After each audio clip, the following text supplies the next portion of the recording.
I'm uncomfortable with the university making the decision for my child. Jeremy's daughter is a junior at American University. When the school announced students are required to get the coronavirus vaccine before returning to campus this fall, he took his frustrations to the American University parents' Facebook page, typing, "Shame on you, AU."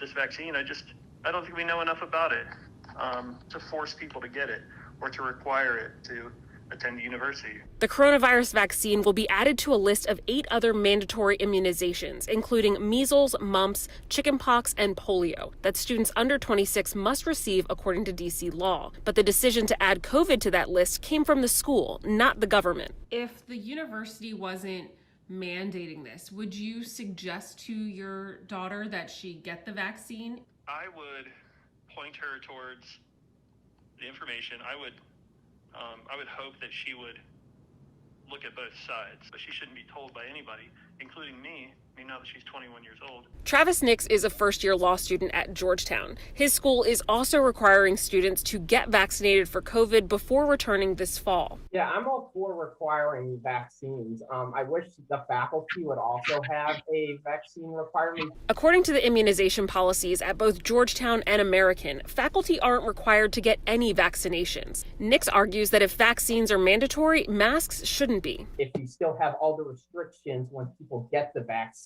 then you're really defeating the purpose of getting the vaccine in the first place.